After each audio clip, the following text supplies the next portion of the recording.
ਵਾਹਿਗੁਰੂ ਜੀ ਕਾ ਖਾਲਸਾ ਵਾਹਿਗੁਰੂ ਜੀ ਕੀ ਫਤਿਹ।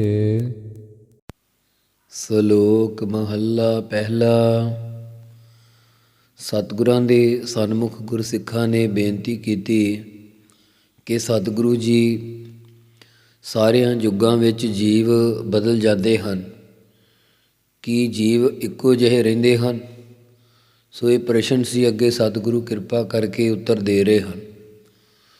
ਨਾਨਕ ਮੇਰ ਸਰੀਰ ਕਾ ਇੱਕ ਰਥ ਇੱਕ ਰਥਵਾਹੁ।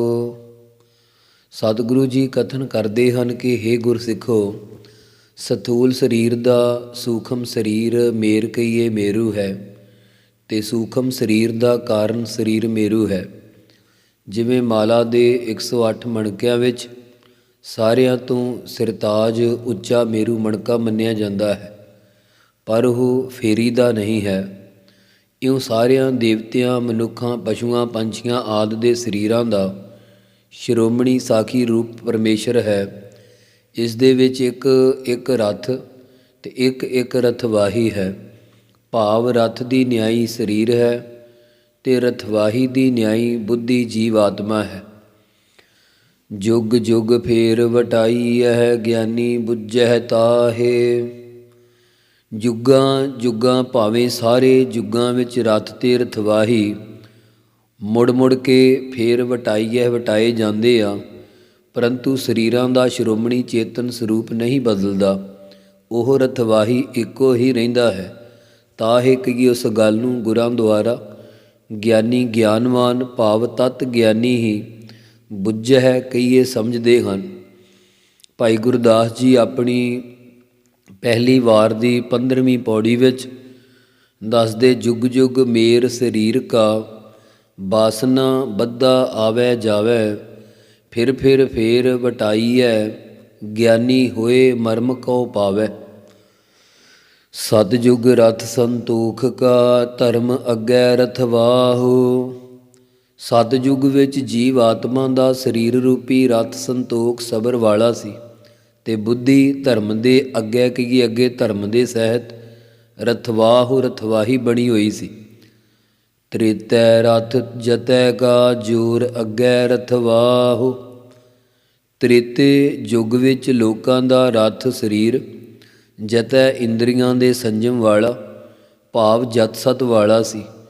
ਇਸ ਕਰਕੇ ਜਤ ਦੇ ਜ਼ੋਰ ਬਲ ਕਰਕੇ ਸਾਧਨਾ ਦੇ ਸਹਿਤ ਹੋਣੇ ਕਰਕੇ ਬੁੱਧੀ ਰਥਵਾਹੀ ਬਣੀ ਹੋਈ ਸੀ। ਜਤ ਦੇ ਜ਼ੋਰ ਅੱਗੇ ਬੁੱਧੀ ਰਥਵਾਹੀ ਬਣੀ ਹੋਈ ਸੀ, ਕਿਉਂਕਿ ਤੇਤਾ ਯੁੱਗ ਆਇਆ ਅੰਤਰ ਜੋਰ ਪਾਇਆ, ਜਤ ਸੰਜਮ ਕਰਮ ਕਮਾਏ ਜੀਓ। ਦੁਆਪਰ ਰਥ ਤਪੈ ਕਾ ਸਤ ਅੱਗੈ ਰਥਵਾਹੁ। ਦੁਆਪਰ ਦੇ ਵਿੱਚ ਰਥ ਸਰੀਰ ਤਪੈ ਤਪਦਾ ਹੋ ਗਿਆ, ਅਤੇ ਸਤ ਸੱਚ ਬੋਲਣ ਵਾਲੀ ਬੁੱਧੀ ਅੱਗੇ ਰਥਵਾਹੁ ਰਥਵਾਹੀ ਬਣੀ ਹੋਈ ਸੀ। ਭਾਵ ਸਾਰੇ ਸਰੀਰ ਤਪੱਸਿਆ ਕਰਨ ਵਾਲੇ ਅਤੇ ਸੱਚ ਬੋਲਣ ਵਾਲੇ ਸੀ। ਸੱਚ ਬੋਲਣੇ ਕਰਕੇ ਤਪੱਸਿਆ ਦੀ ਰੱਖਿਆ ਕਰਦੇ ਸਨ। ਕਲਯੁਗ ਰਥ ਅਗਨ ਕਾ ਕੂੜ ਅੱਗੈ ਰਥਵਾਹੁ। ਕਲਯੁਗ ਦੇ ਵਿੱਚ ਲੋਕਾਂ ਦਾ ਸਰੀਰ ਰੂਪੀ ਰਥ ਕਾਮ ਕ੍ਰੋਧ ਈਰਖਾ ਆਦਿ ਦੀ ਅੱਗ ਵਾਲਾ ਹੋ ਗਿਆ, ਅਤੇ ਝੂਠ ਬੋਲਣ ਵਾਲੀ ਬੁੱਧੀ ਅੱਗੇ ਰਥਵਾਹੀ ਬਣੀ ਹੋਈ ਹੈ। ਇਸ ਪ੍ਰਕਾਰ ਦੀ ਚੌਹਾਂ ਯੁੱਗਾਂ ਦੇ ਜੀਵਾਂ ਦੀ ਹਾਲਤ ਹੈ। ਰਥ ਤੇ ਰਥਵਾਹੀ ਚੌਹਾਂ ਯੁੱਗਾਂ ਵਿੱਚ ਬਦਲ ਗਏ, ਪਰੰਤੂ ਸਾਰਿਆਂ ਸਰੀਰਾਂ ਵਿੱਚ ਚੇਤਨ ਇੱਕੋ ਜਿਹਾ ਹੈ, ਉਹ ਨਹੀਂ ਬਦਲਿਆ। ਮਹੱਲਾ ਪਹਿਲਾ। ਸਾਮ ਕਹਿ ਸੇ ਤੰਬਰ ਸੁਆਮੀ, ਸੱਚ ਮਹਿ ਆਛੈ ਸਾਚ ਰਹੇ। ਹੇ ਭਾਈ, ਸਤਿਯੁਗ ਦੇ ਵਿੱਚ ਬ੍ਰਾਹਮਣਾਂ ਦਾ ਰਾਜ ਅਤੇ ਸਾਮ ਵੇਦ ਕਹੀਦਾ ਸੀ, ਅਤੇ ਸਤਿਯੁਗ ਵਿੱਚ ਜਗਤ ਦਾ ਸੁਆਮੀ ਮਾਲਕ ਸੇ ਤੰਬਰ ਚਿੱਟੇ ਬਸਤਰਾਂ ਵਾਲਾ ਹੰਸਾ ਅਵਤਾਰ ਹੋਇਆ ਸੀ। ਸਤਿਯੁਗ ਵਿੱਚ ਸ਼ਾਮ ਵੇਦ ਸੀ, ਜੋ ਸੁਆਮੀ ਮਾਲਕ ਨੂੰ ਸੇ ਤੰਬਰ ਚਿੱਟੇ ਬਸਤਰਾਂ ਵਾਲਾ ਕਹਿੰਦਾ ਹੈ। ਸਭ ਕੋ ਸੱਚ ਸਮਾਵੈ। ਸਭ ਕਹੀਏ ਸਾਰੇ ਕੋਈ ਮਨ ਕਰਕੇ ਸੱਚੇ ਵਿੱਚ ਹੀ ਸਮਾਉਂਦੇ ਸਨ। ਰਿਗ ਕਹਿ ਰਹਿਆ ਭਰਪੂਰ, RAM ਨਾਮ ਦੇਵਾ ਮਹਿਸੂਰ। ਤ੍ਰੇਤੇ ਦਾ ਰਿਗਵੇਦ ਕਹਿੰਦੇ ਸੀ ਪਰਮੇਸ਼ਰ ਸਾਰੇ ਪਰਿਪੂਰਨ ਹੋ ਰਿਹਾ। ਤ੍ਰੇਤੇ ਵਿੱਚ ਲਾਲ ਬਸਤਰਾਂ ਵਾਲੇ ਰਾਮ ਜੀ ਅਵਤਾਰ ਹੋਏ। ਉਹਨਾਂ ਦਾ ਨਾਮ ਸਾਰੇ ਦੇਵਾਕਈਏ ਦੇਵਤਿਆਂ ਵਿੱਚੋਂ ਸੂਰਮੇ ਬਲਵਾਨ ਵਾਲਾ ਗਿਣਿਆ ਜਾਂਦਾ ਸੀ। ਸੂਰਜਵੰਸ਼ੀਆਂ ਦੇ ਵਿੱਚੋਂ ਬਹਾਦਰ ਸੀ, ਜਿਨ੍ਹਾਂ ਨੇ ਰਾਵਣ ਆਦਿਕਾਂ ਨੂੰ ਮਾਰ ਕੇ ਦੇਵਤਿਆਂ ਦੀ ਰੱਖਿਆ ਕੀਤੀ। ਨਾਇ ਲਇਐ ਪਰਾਸ਼ਿਤ ਜਾਹੇ, ਜਿਸ ਦਾ ਨਾਮ ਲੈਣ ਨਾਲ ਪਰਾਸ਼ਿਤ ਹੁੰਦਾ, ਪਾਪ ਚਲੇ ਜਾਂਦੇ ਸਨ। ਜਿਸ ਦੇ ਨਾਮ ਨੂੰ ਲੈਣ ਤੇ ਨਾਮ ਨੂੰ ਲੈਣ 'ਤੇ ਜਾਂ ਨਾਮ ਰੱਖਣੇ 'ਤੇ ਦਸ਼ਰਥ ਦਾ ਸਰਵਣ ਨੂੰ ਮਾਰਨ ਦਾ ਬ੍ਰਹਮ ਹੱਤਿਆ ਦਾ ਪਾਪ ਉਤਰ ਗਿਆ ਸੀ। ਨਾਨਕ ਤਉ ਮੋਖ ਅੰਤਰ ਪਾਏ, ਨਾਨਕ ਤਉ ਮੋਖ ਅੰਤਰ ਪਾਹੇ। ਸਤਿਗੁਰੂ ਜੀ ਕਥਨ ਕਰਦੇ ਹਨ ਕਿ ਤਉ ਤਦ ਮੋਖ ਅੰਤਰ, ਮੁਕਤੀ ਹਿਰਦੇ ਦੇ ਅੰਦਰੋਂ ਦਸ਼ਰਥ ਨੇ ਪਾਹੇ ਪਾਉਣਾ ਕੀਤੀ। ਮੋਖ ਅੰਤਰ, ਅੰਤਰ ਭੇਦ ਤੋਂ ਰਹਿਤ ਹੋ ਕੇ ਮੁਕਤੀ ਪਾਉਣਾ ਕੀਤੀ। ਜੁਜ ਮਹਿ ਜੋਰ ਸ਼ਲੀ ਚੰਦਰਾਵਲ, ਕਾਨ ਕ੍ਰਿਸ਼ਨ ਜਾਦਮ ਭਇਆ। ਦੁਆਪਰ ਦੇ ਵਿੱਚ ਜੁਜ ਨਾਮ ਜਜੁਰਵੇਦ ਪ੍ਰਸਿੱਧ ਹੋਇਆ। ਇਸ ਯੁੱਗ ਵਿੱਚ ਖੱਟੇ ਵਸਤਰਾਂ ਵਾਲੇ ਕਾਨ ਕ੍ਰਿਸ਼ਨ ਜੀ, ਕ੍ਰਿਸ਼ਨ ਕਾਲੇ ਭਾਵ ਸਾਂਵਲੇ ਰੂਪ ਵਾਲੇ ਜਾਦਵਾਂ ਦੀ ਵੰਸ਼ ਵਿੱਚ ਪੈਦਾ ਹੋਏ। ਕਾਨ ਯਸ਼ੋਦਾ ਮਾਤਾ ਦਾ ਛੋਟੇ ਹੁੰਦਿਆਂ ਦਾ ਲਾਡਲਾ ਨਾਮ ਰੱਖਿਆ ਹੋਇਆ ਸੀ। ਵੱਡੇ ਹੋਣ 'ਤੇ ਕ੍ਰਿਸ਼ਨ ਨਾਮ ਪੈ ਗਿਆ, ਜਿਸ ਨੇ ਦੁਆਪਰ ਦੇ ਵਿੱਚ ਆਕਰਖਣ ਖਿੱਚਣ ਦੀ ਭਾਵ ਕਿਰਿਆ ਜ਼ੋਰ ਬਲ ਦੇ ਨਾਲ ਚੰਦਰਾਵਲੀ ਨਾਮੇ ਗੋਪੀ ਨੂੰ ਛਲਿਆ ਭਾਵ ਮੋਹਿਆ ਸੀ। ਜਿਸ ਨੇ ਦੁਆਪਰ ਵਿੱਚ ਆਕਰਖਣ ਸ਼ਕਤੀ ਦੇ ਨਾਲ ਚੰਦਰਮਾ ਦੀਆਂ ਕਿਰਨਾਂ ਨੂੰ ਛਲ ਲਿਆ ਸੀ, ਭਾਵ ਰਾਸ ਪਾਉਣ ਵਾਸਤੇ ਸਰਦ ਰਾਤਰੀ 6 ਮਹੀਨੇ ਦੀ ਬਣਾ ਲਈ ਸੀ। ਸੋ ਦੱਸਦੇ ਆ ਕਿ ਇੱਕ ਚੰਦਰਾਵਲ ਗੋਪੀ ਸੀ ਜੋ ਚੰਦਰਭਾਨ ਦੀ ਕੰਨਿਆ ਤੇ ਵਿੰਦਮਤੀ ਦੇ ਉਦਰ ਤੋਂ ਪੈਦਾ ਹੋਈ ਸੀ, ਜਿਸ ਨੂੰ ਗੋਵਰਧਮਲ ਨਾਮੇ ਨਗਰ ਗੋਕਲ ਦਾ ਗਵਾਲਾ ਵਿਆਹ ਕੇ ਲਿਆਇਆ ਸੀ, ਜੋ ਨਗਰ ਕੇਰਲਾ ਵਿੱਚ ਰਹਿੰਦੀ ਸੀ।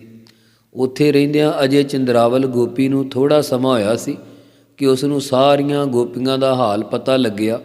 ਤਾਂ ਇੱਕ ਦਿਨ ਚੰਦਰਾਵਲ ਗੋਪੀਆਂ ਨੂੰ ਕਹਿਣ ਲੱਗੀ, ਤੁਸੀਂ ਆਪਣੇ ਪਤੀਆਂ ਨੂੰ ਛੱਡ ਕੇ ਕ੍ਰਿਸ਼ਨ ਨਾਲ ਨੱਚਦੀਆਂ ਟੱਪਦੀਆਂ ਫਿਰਦੀਆਂ ਹੋ।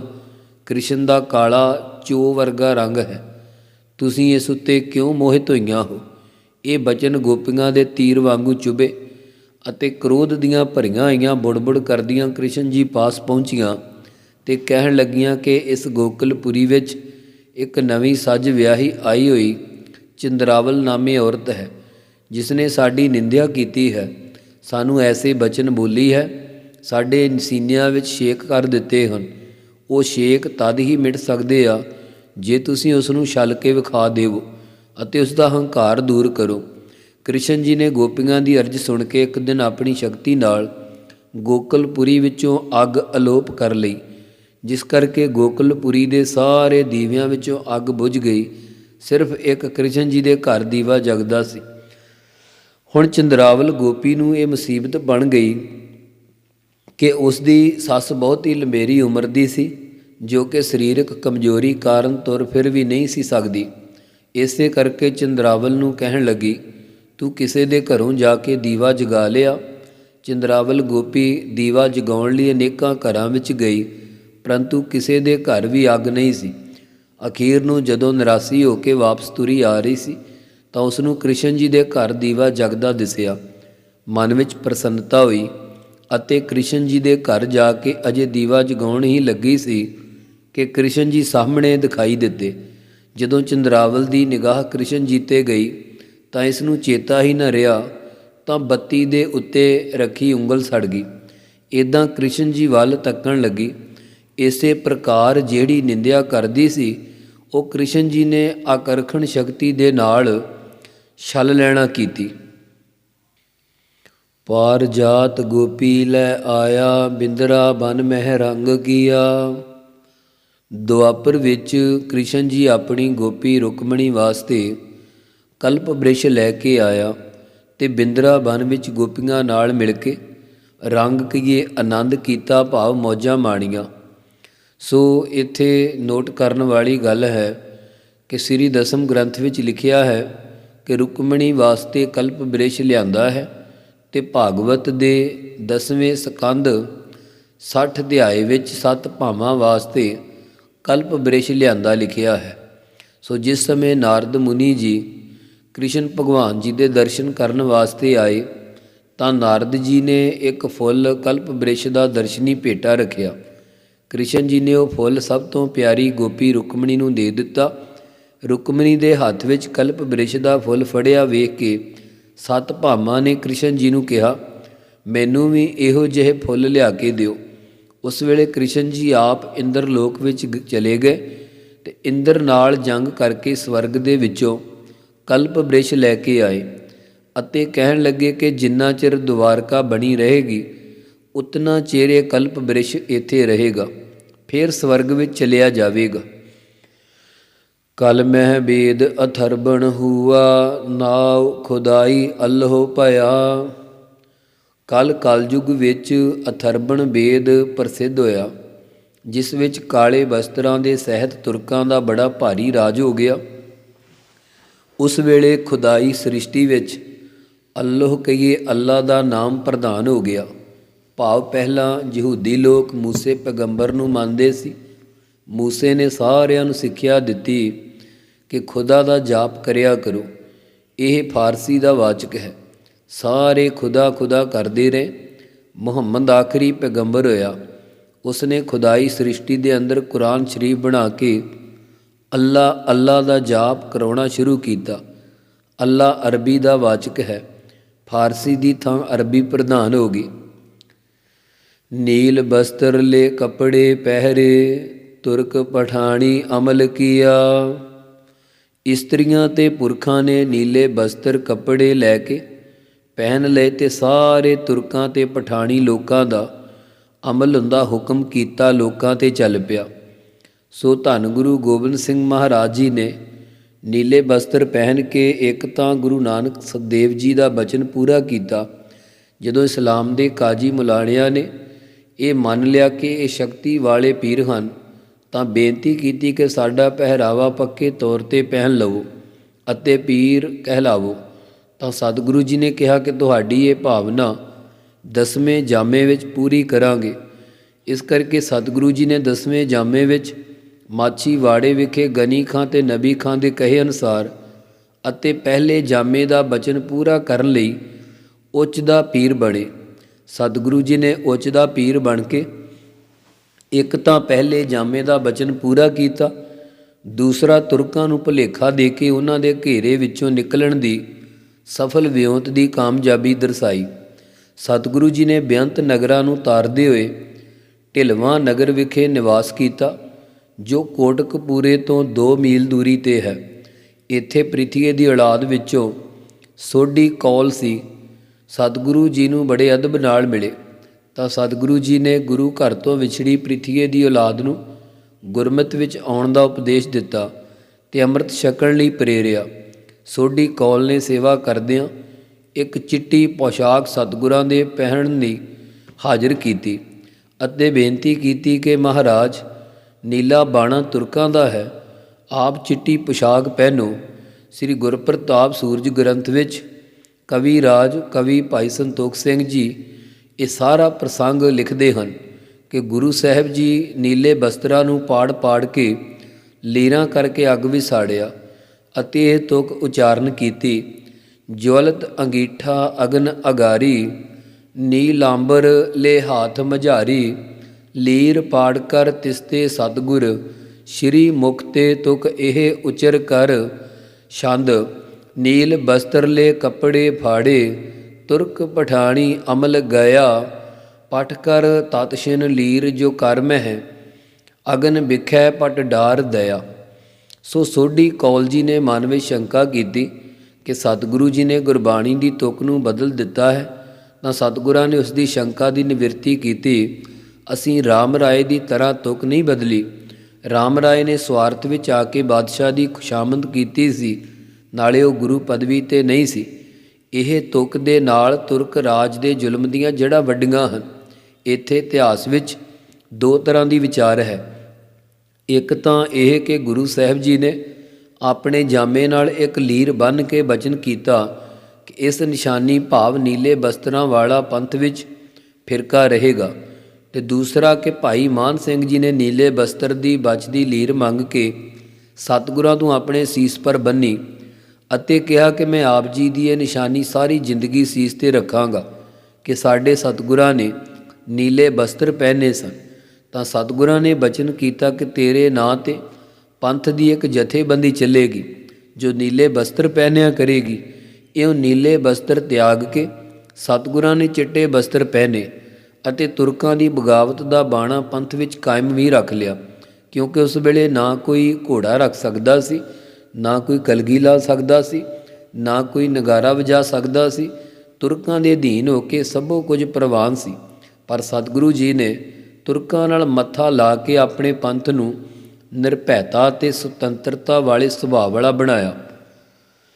ਚਾਰੇ ਵੇਦ ਹੋਏ ਸਚਿਆਰ। ਚਾਰੇ ਵੇਦ ਭਾਵ ਚਾਰੇ ਯੁੱਗਾਂ ਦੇ ਵਿੱਚ ਸੱਚੇ ਹੋ ਗਏ। ਪੜ੍ਹੈ ਗੁਣੈ ਤਿੰਨ ਚਾਰ ਵਿਚਾਰ। ਜੋ ਇਸ ਨੂੰ ਪੜ੍ਹੇਗਾ ਅਤੇ ਗੁਣੈ ਤੋਂ ਭਾਵ ਵਿਚਾਰੇਗਾ, ਉਹਨਾਂ ਨੂੰ ਚਾਰੇ ਵੇਦਾਂ ਦੀ ਵਿਚਾਰ ਪ੍ਰਾਪਤ ਹੋ ਜਾਵੇਗੀ। ਆਤਮਾਨੰਦ ਦੀ, ਚਾਰ ਨਾਮ ਸੁੰਦਰ ਦੀ ਵਿਚਾਰ ਪ੍ਰਾਪਤ ਹੋ ਜਾਵੇਗੀ। ਜਿਹੜੇ ਜੀ ਵੇਦਾਂ ਨੂੰ ਪੜ੍ਹ ਕੇ ਪਰਮੇਸ਼ਰ ਦਾ ਸਿਮਰਨ ਗੁਣਹਿ ਵਿਚਾਰ ਕਰਦੇ ਆ, ਉਹਨਾਂ ਨੂੰ ਸੁੰਦਰ ਆਤਮ ਵਿਚਾਰ ਪ੍ਰਾਪਤ ਹੁੰਦੀ ਹੈ। ਫਿਰ ਪ੍ਰਸ਼ਨ ਸੀ, ਹੇ ਸਤਿਗੁਰੂ ਜੀ, ਵੇਦਾਂ ਅਨੁਸਾਰ ਆਪ ਜੀ ਦਾ ਕੀ ਮਤ ਹੈ? ਆਪ ਜੀ ਦੀ ਕੀ ਵਿਚਾਰ ਹੈ? ਆਪ ਜੀ ਕਿਰਪਾ ਕਰਕੇ ਦੱਸਣਾ ਕਰੋ। ਸਤਿਗੁਰੂ ਗੁਰ ਉੱਤਰ ਬਖਸ਼ਦੇ ਆ, ਭਾਉ ਭਗਤ ਕਰ ਨੀਚ ਸਦਾਏ। ਹੇ ਗੁਰਸਿੱਖੋ, ਜਿਹੜਾ ਭਾਉ ਭਗਤ ਦੇ ਤੱਤੇ ਨੂੰ ਸਿਹਾਰੀ ਪ੍ਰੇਮਾ ਭਗਤੀ ਕਰਕੇ ਆਪਣੇ ਆਪ ਨੂੰ ਨੀਵਾਂ ਸਦਵਾਏ ਭਾਵ ਅਖਵਾਏ, ਤਉ ਨਾਨਕ ਮੋਖ ਅੰਤਰ ਪਾਏ। ਸਤਿਗੁਰੂ ਜੀ ਕਥਨ ਕਰਦੇ ਆ ਕਿ ਤਦ ਉਹ ਦੇਹ ਅਧਿਆਸ ਨੂੰ ਮੇਟ ਕੇ ਮੋਖ ਅੰਤਰ ਵਾਲਾ ਆਤਮਾ ਸਰੂਪ ਦੀ ਪ੍ਰਾਪਤੀ ਰੂਪ ਕੈਵਲ ਮੁਕਤੀ ਨੂੰ ਪਾ ਲਵੇਗਾ। ਪੌੜੀ। ਸਤਿਗੁਰ ਵਿਟਹੁ ਵਾਰਿਆ, ਜਿਤ ਮਿਲਿਆ ਖਸਮ ਸੰਭਾਲਿਆ। ਸਤਿਗੁਰੂ ਸ੍ਰੀ ਗੁਰੂ ਨਾਨਕ ਦੇਵ ਮਹਾਰਾਜ ਜੀ ਕਥਨ ਕਰਦੇ ਆ ਕਿ ਅਸੀਂ ਆਪਣੇ ਸੱਚੇ ਗੁਰੂ ਅਕਾਲ ਪੁਰਖ ਦੇ ਉੱਪਰੋਂ ਵਾਰਨੇ ਜਾਂਦੇ ਆ, ਜਿਸ ਦੇ ਨਾਲ ਮਿਲਣੇ ਕਰਕੇ ਖਸਮ ਅਕਾਲ ਪੁਰਖ ਵਾਹਿਗੁਰੂ ਦੇ ਸਰੂਪ ਨੂੰ ਸੰਭਾਲਿਆ ਯਾਦ ਕੀਤਾ ਹੈ। ਜਿਨ ਕਰ ਉਪਦੇਸ ਗਿਆਨ ਅੰਜਨ ਦੀਆ, ਇਨੀ ਨੇਤਰੀ ਜਗਤ ਨਿਹਾਲਿਆ। ਜਿਸ ਗੁਰੂ ਪਰਮੇਸ਼ਰ ਨੇ ਉਪਦੇਸ਼ ਸਿੱਖਿਆ ਦੇ ਕਰਕੇ ਮਨ ਬੁੱਧ ਰੂਪੀ ਨੇਤਰਾਂ ਵਿੱਚ ਗਿਆਨ ਦਾ ਅੰਜਨ ਸੁਰਮਾ ਪਾ ਦਿੱਤਾ ਹੈ, ਉਸ ਗਿਆਨ ਰੂਪੀ ਸੁਰਮੇ ਕਰਕੇ ਮੈਂ ਇਨੀ ਕਹੀਏ ਇਹਨਾਂ ਨੇਤਰੀ ਅੱਖਾਂ ਨਾਲ ਸਾਰੇ ਸੰਸਾਰ ਨੂੰ ਬ੍ਰਹਮ ਰੂਪ ਕਰਕੇ ਨਿਹਾਲਿਆ ਨਾਮ ਦੇਖਣ ਦਾ ਹੈ, ਵੇਖ ਲਿਆ ਭਾਵ ਮਿਥਿਆ ਰੂਪ ਕਰਕੇ ਵੇਖ ਲਿਆ। ਖਸਮ ਛੋੜ ਦੂਜੈ ਲੱਗੇ, ਡੁੱਬੇ ਸੇਵਣ ਜਾਰਿਆ।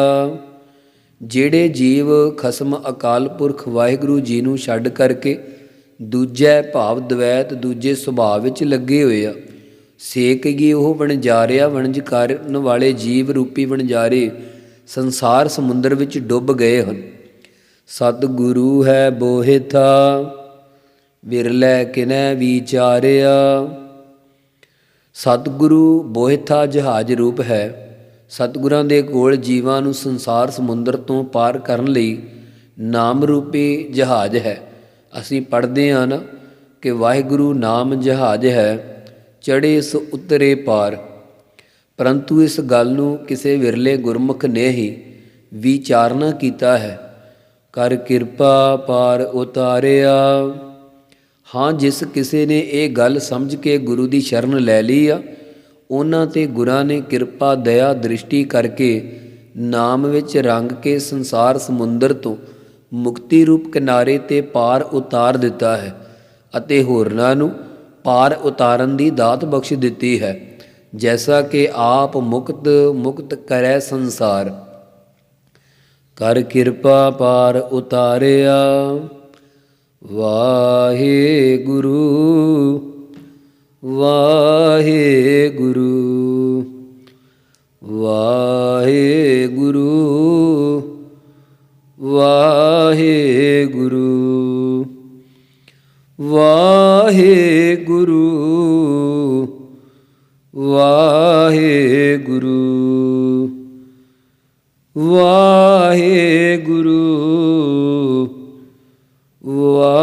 ਵਾਹਿਗੁਰੂ ਵਾਹਿਗੁਰੂ